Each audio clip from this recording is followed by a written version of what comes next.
We are going to take a few minutes in this video to talk about some of the additional features and alternate uses for Interfacer, Underfacer, and let's see if I can get this, Output. This includes things like how to use the passive input jack on Interfacer for other things, how to access both modes of summing on all three products, and the most popular, how to hook up Interfacer or Underfacer for a WetDry rig. There are two types of summing in all three products. There is stereo sum. This takes your left and your right, sums it together, and sends it back out to the left and right outputs.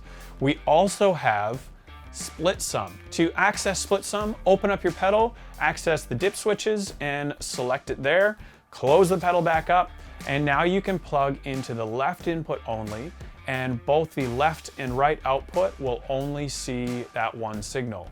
You will now be running dual mono. In both instances, with stereo sum and split sum, the stereo mode is exactly the same and operates as it normally would. Since the beginning of 2020, we have been including a mix circuit alongside the summing circuit in all three units. What this means is that they will sum your signal as I've been describing, and that has always been the case with these units.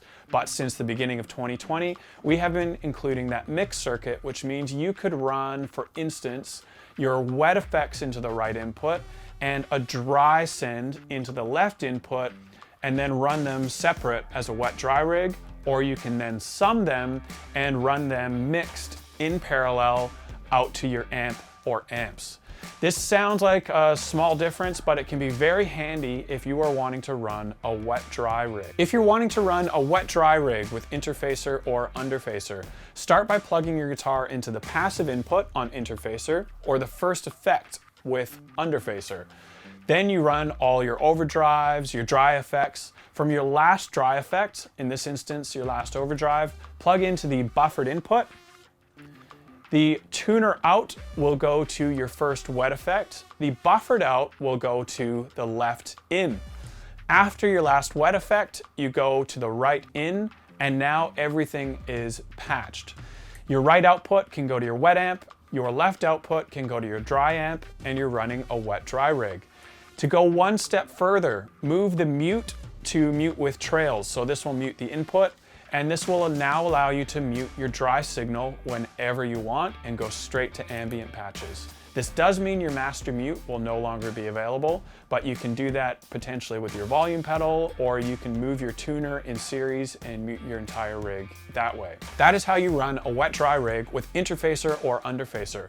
This is something that people ask about a lot, but don't really know how to do it, so just reference this diagram if you want to patch that in yourself. There are a couple of other uses for Interfacer's passive input jack. Since there's no circuitry between the passive in and out, you can use it in either direction.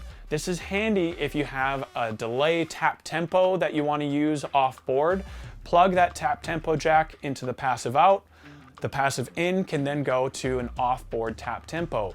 The passive input jack is TRS, so you can use it with stereo cables. This also means if you have a wet effect or anything with an expression jack, plug a TRS cable into that expression jack, plug it into passive out, and run an off-board expression pedal. This means you can use it for some gigs and not use it for others. It's totally up to you on how you implement that. As standard from the factory, both Interfacer and Underfacer, when using RMT, power up unmuted or live. If you want to change this, when powering up, hold down the foot switch, turn on the power, and release the foot switch, and it will power up in the opposite mode that it is currently in. From the factory, as mentioned, it powers up unmuted. We've just finished talking about some of the alternate uses and hidden features on Interfacer, Underfacer, and Output. As always, you guys come up with the best alternate uses, so let us know if you have any different ways of using these pedals. We would love to hear about them and make a video about them at some point to help others do the same. Thank you guys so much, and we will see you next week. As always, put your comments and questions below, and we will get back to you as soon as possible.